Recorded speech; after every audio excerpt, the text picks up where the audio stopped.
sareng Sastro Jabar midangkeun Sandiwara Radio dina bahasa Sunda. Ajian Runggah Geuning.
Yelis, singkiat Nyai. Singkiat. Sang Hyang Yelis. Widi nak dirkeun. Yelis, singkiat Nyai. Urang Yelis, kedah singkiat Yelis. Singkiat. Baturai Yelis. Singkiat Yelis. Yan Yelis. Singkiat. Singkiat. sakit. Nyai tong ngantunkeun akang Nyai. Akang teu tiasa hirup tanpa Nyai. Yelis.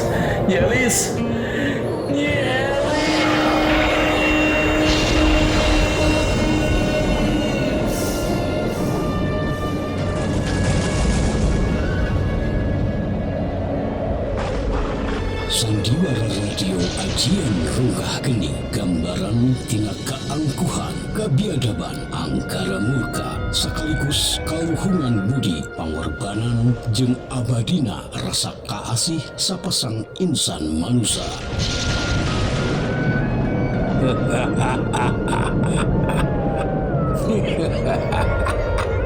Saha deui anu bisa nglawan aing dina waktu ayeuna?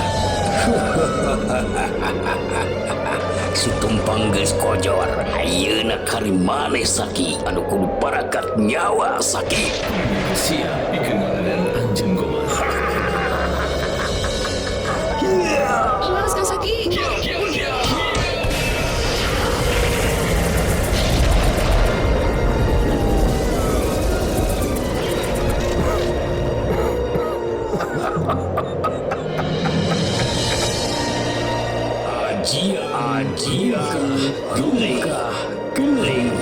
Runggah Geuning.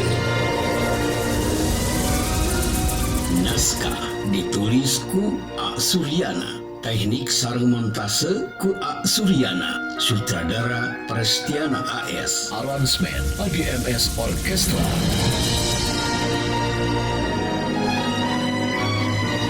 Sandiwara Radio Ajian Runggah Geuning didukung ku para palaku Prestiana AS, Tia Muhammad Iqbal, Deden Mustika, Ridwan Firdaus, Ulpina Willy, Iis Epia, Iis Ansor, Sri Mahe, Sulastri sareng anu sanesna.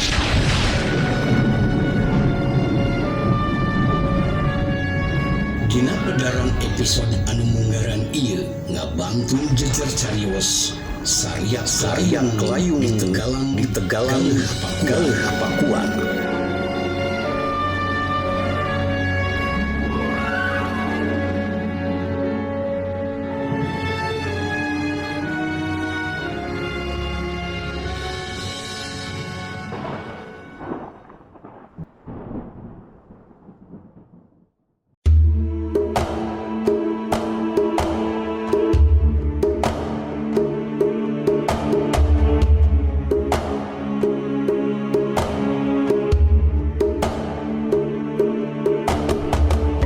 dina pedaran seri kagenep ieu didukung ku para palaku Deden Mustika minangka Si Tumpeng, Iis Ansor minangka Nyi Dewi, Ridwan Firdaus minangka Aki-Aki Torek. Penata acara Giang Muhammad Iqbal, Wilujeng ngadangukeun.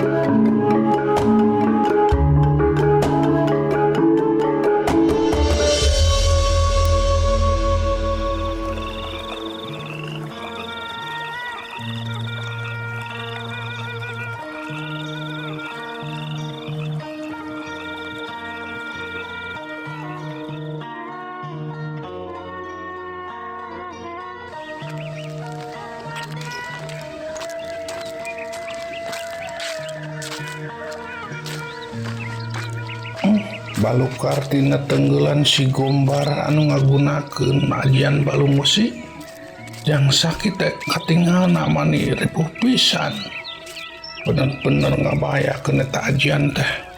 Sok sanajan sabenerna ajian anu dipiboga ku si Gombar teh karek dasar wungkul cigana, buktina diaduan ku ajian aing mah manehna nambru nyum endog kebo.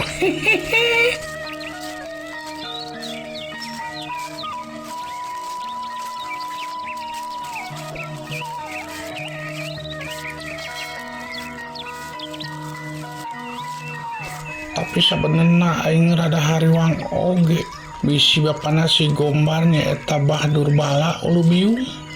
Cek bapa aing Ki Durbala teh salah saurang murid utama ti saurang jawara pinilih tanding anu pernah ngagegerkeun alam kajawaraan dina waktu baheula.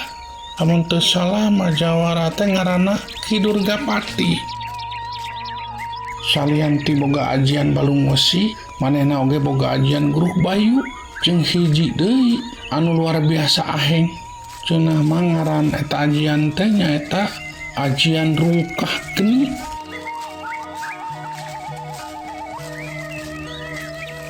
Cek bapa aing eta ajian teh paling dipikasieun ku para jawara sakabeh. Lamun Ki Durgapati keur ngawatek eta ajian, awakna bakal ngepul ngaluarkeun haseup jeung naon-naon awakna jadi burahay burung jigaruha jeung katingali aya hilatan seuneu anu murbeng awakna. Dina dampaleunna ting parasat ngaluarkeun cahaya beureum.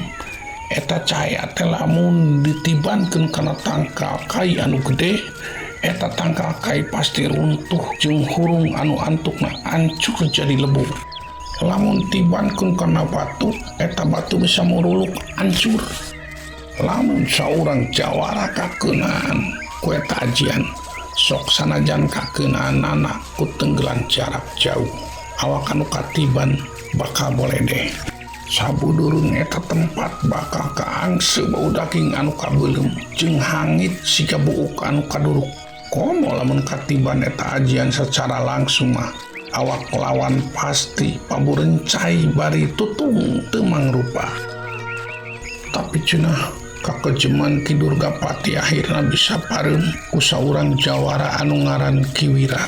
Anjeunna teh bapana Bahali atawa akina Jang Saki. Sabenerna mah cenah tarungna Ki Wira jeung Ki Durgapati teh bisa disebut saimbang lantaran duanana oge ngalaman tatu anu kacida rosana. Bisa praharita eta jawara teh tilem teu aya bejana deui nepi ka ayeuna manehna ilang jiga anu dileg-leg ku bumi. Oh bajalma anu nyebutkeun manehna teh geus pasti palastra sanggeus ijen jajaten jeung Ki Wira. Aing ngarasa heran sabenerna Jang Saki teh turunan jago, tapi naha manehna siga teu aya pangabisa pisan. Nah Bah Ali ramana Jang Saki teh teu pernah ngajarkeun elmuna kitu.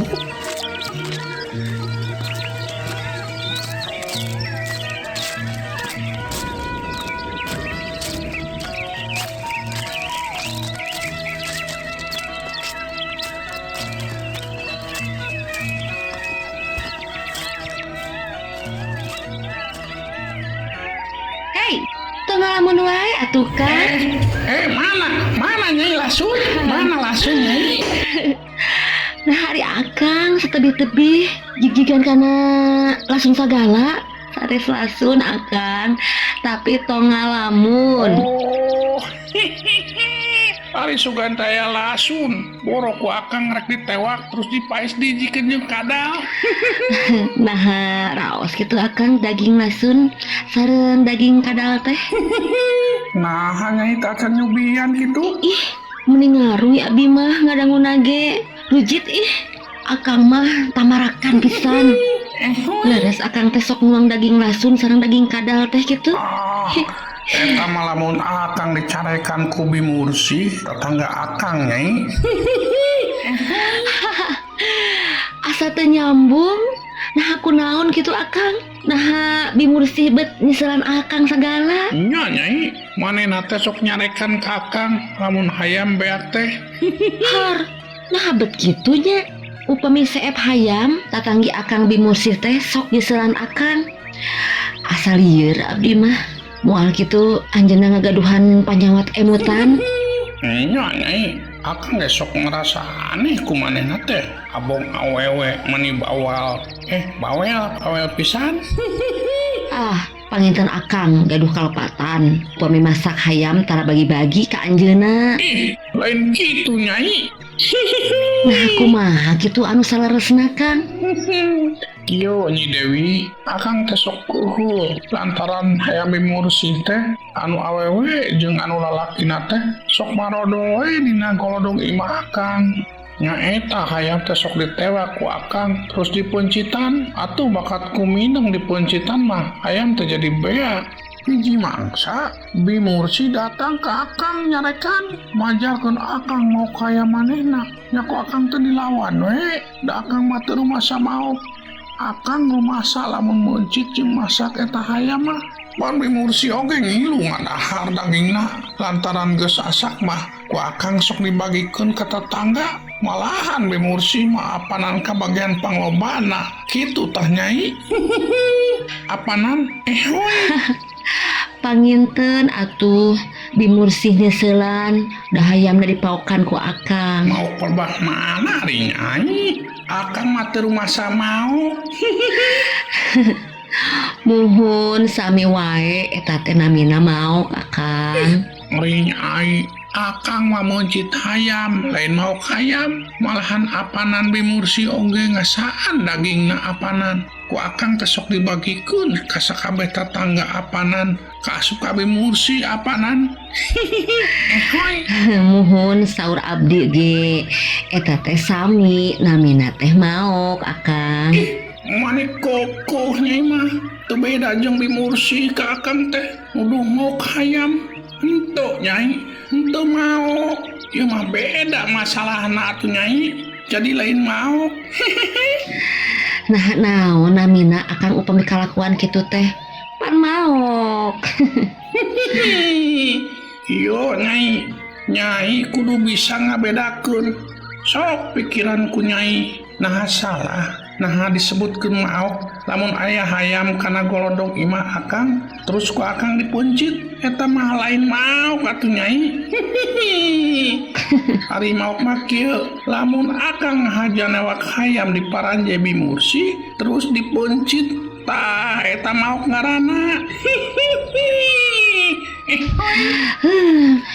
Dasar Kang Tumpeng mah aya-aya wae. Abdi teh bade naros ari akang bade ka mana. Abdi tadi nuturkeun akang anu nuju papahnya Lira. Akang teh sapertos anu ngalamun. Ngemutan naon akang teh? Ngemutan cekokomnya. Nya nyai, akang teh inget wae kan Nyi Kokom apanan. Duh, Nyi Kokom, ieu Kakang Prabu Tumpeng panu toleh emut kan nyai. Kan Nyi Kokom apanan anu geulis, anu denok, anu kerep ngicepna teh apanan. Nuju naon Nyi Kokom pujaan hate akang. Oh Nyi Kokom, ieu Kakang Prabu Tumpeng teh anu mika cinta ka nyai dunya akhirat. Mun nyai kapimiliku akang apanan? Akang janji rek satia satuhu ka nyai. Akang janji rek bro-broan ka nyai. bro-broan beres seuseun apanan. Tadi Nyai sing deket akang hayang nangkep Nyai, akang mau ngalepaskeun Nyai satungtung can kadenge sora guludung ngaheum toke sora toke ngaheum guludung. Kunaon ari akang ditarus bari angkat ka mana malah ngalantur nyabat-nyabat cekokom sing emut Kang. Ieu mah Abi Dewi sanes cekokom.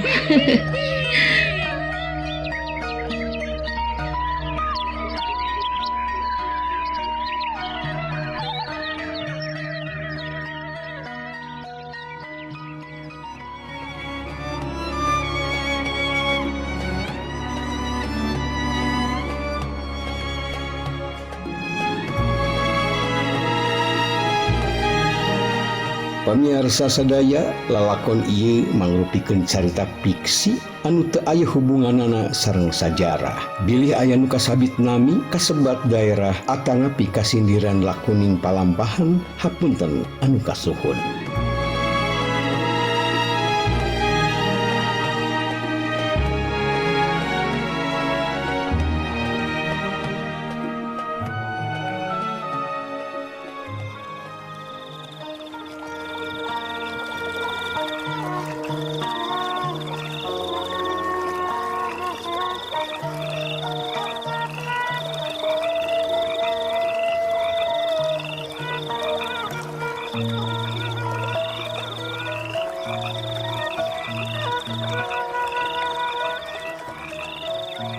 Hah? Nyi Dewi geuning sugan teh Nyi Kokom apanan? Nuhun, ieu mah abdi Kang Dewi. Kang, sararesna bari ka mana? Nya Nyai apanan? Akang teh karek sadar apanan? Ayeuna akang teh ngemban tugas di Maepon kanggo ngangkir ni encir di Poronggol apanan? Oh, akang teh bade ngangkir nini encir. Nya Nyai apanan? Hoi. Maepon ibuna Kang Saki, Kang. Nya Nyai. Nah, Maepon teh damang kunaon, Kang? Maepon mah sehat Nyai. Anu teu damang mah Jang Sakina apanan? Hah? Kang Saki teh damang? Teh damang kunaon, Kang Tumpeng? Nya eta sami uka tukang teh apanan? Jang Saki teh pasea jeung Nyi Kokom apanan? Pasea sareng cek Kokom, maknya Kang Tumpeng. Kang Saki pasea sareng istri dugi ka kedamang sagala. Nah dikumahakeun kitu ku cek Kokom teh. Nah, uing teh inget wae ka Nyi Kokom. Lain pasea jeung Nyi Kokom ketang, tadi teh akang salah empok apanan? Apanan Jang Saki teh pasea jeung si Gombar Nyai.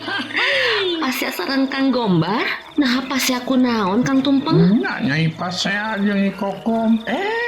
Jeung si Gombar. Duh, kumaha ya beuwir teh ngan nyebut we Nyi Kokom wae apanan? Oh, Nyi Kokom, ieu kakang anu teu oleh emut ka Nyai. Nyai telir ibarat sawah karek panen apanan nya jabrig nya pabalatak. Pameunteuk Nyai anu ngadaun dadap mata clear akang ningalina apanan. Duh, Nyai Kokom, Nyai teh ibarat sangu poe apanan anu dahar make dengan sangu nate jengkol sepi apanan jeung sambal goang anu lada. Hai, apanan seunghah. Aduh, jadi lapar ya teh. Tuhnya. Pasti we terus ngalantur ka mana-mana. Pasti we Kang Tumpeng mah emutanna teh ka cekokom deui. Sing leres atuh Kang, kunaon Kang Saki teh damangna teh Kang Tumpeng? Penasaran ye, apanan? Kang Tumpeng mah heureuy wae. Kumaha Kang Saki teh? Nya Nyai apanan Jang Saki teh disiksa ku si Gombar di Tegalan galeupak kuat apanan? Harita Jang Saki teu bisa ngalawan. Atuh si Gombar mah lain keur lawanna Jang Saki. Jang Saki ngalaman tatu anu lumayan parna apanan? harita akang keur ngaliwat kapal badinya akang ngadenge aya surat tangka caringin ngajerit apanan atuh akang teh buru-buru we nyamperkeun apanan. Kang. Nah aya tangka caringin ngajerit sagala. Nya poho. Lain tangka caringin nyai tapi aya sora awewe anu ngajerit jeung sora embe anu aduh-aduhan apanan.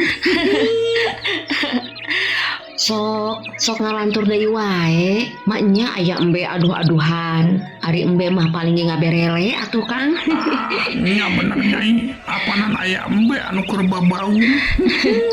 Iya mah tambah ngacapruk buningan Kang Tumpeng mah ingat Kang Tumpeng kunaon Kang sakit Nya cek akang ge apanan jang sakit teh nuju teu damang gara-gara disiksa ku Nyi Kokom apanan salah ku si Gombar. Disiksa ku Kang Gombar?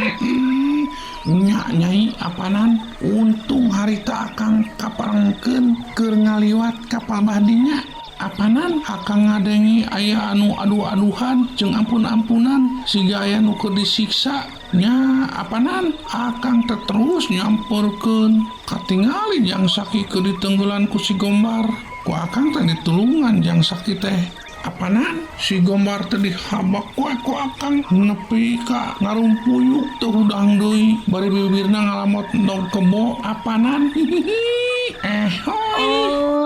Duh hawa tos teuing atuh Kang sakit teh abi kedah enggal-enggal ngalongok anjeunna ari istri anu ngajerit teh saha Kang Tumpeng? Apanan Nyi Kokom Nyi Elis nyai sababaraha harita teh jang sakit keur ngobrol jeung Nyi Elis di tempat eta apanan. Si Elis teu jauh tina sangkaan pasti awewe anu ngajerit teh si Elis kurang ajar si Elis gara-gara maneh Kang Saki nepi ka gering teh ku aing kudu dibere pelajaran si Elis teh daguan si Elis mun papanggih ku aing dicakar tah beungeut maneh teh.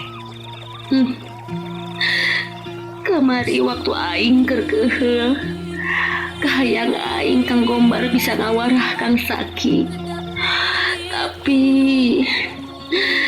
tapi ayeuna hati aing jadi ngarasa sedih jeung karunya ka manehna teh hate leutik mah tega ningali Kang Saki disiksa. Kunaon apanan nyai teh bet ngahuleng apanan nyai teh emut ka Cekokom. Kang Tumpeng mah cekokom deui sanes emut ka Cekokom abdi mah tapi nuju ngemutan Kang Saki abdi kedah engar-engar ngalongok ka anjeunna. Nya jeung nyai rek ngalongok Nyi Kokom mah salah maksud teh rek ngalongok jang Saki mah apanan akang rek buragiru indit kan ini encil di Poronggol bisi kaburu-burang teuing apanan. Mohon mangga atuh Kang wilujeng angkat.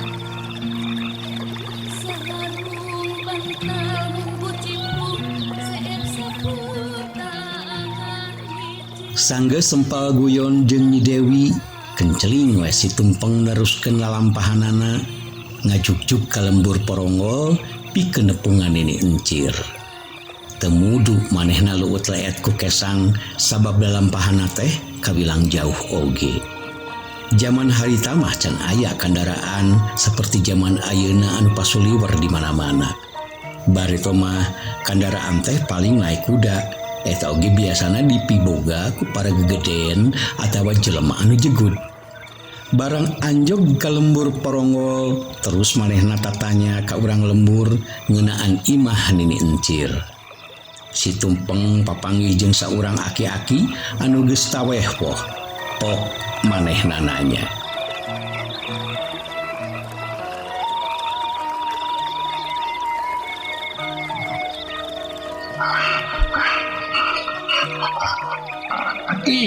Hampura cik uing rek nanya sugan aki apa di mana ari imahna nini encir. Naon sujang bil ujang temanya naon Aki sugan aki apa di mana ari imahna nini encir. oh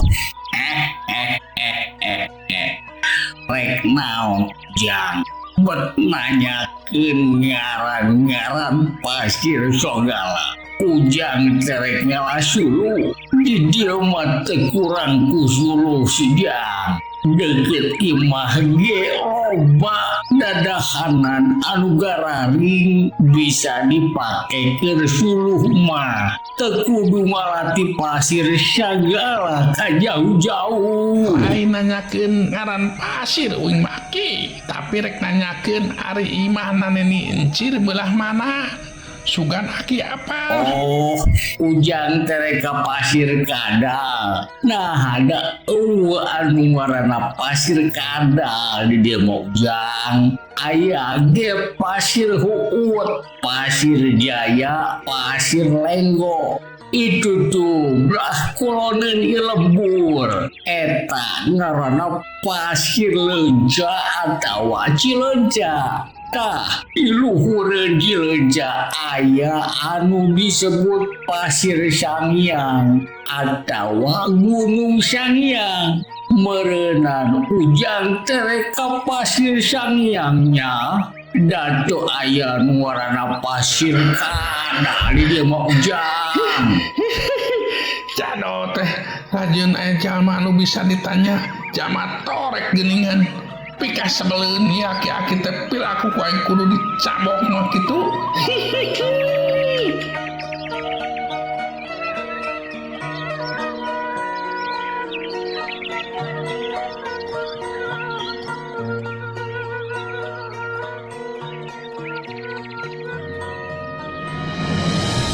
Mung sakitu anu tiasa kapihatur sandiwara radio Ajian Rungkah Geni dina episode Saria Kelayung di Tegalan Galeh Pakuan dina waktos ayeuna.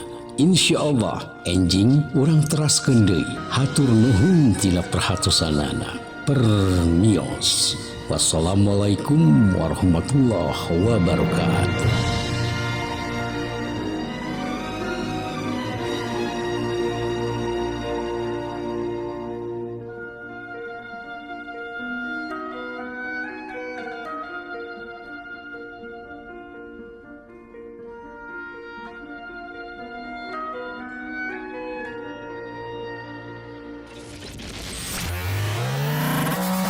Terima kasih Anda sudah menonton tayangan kami.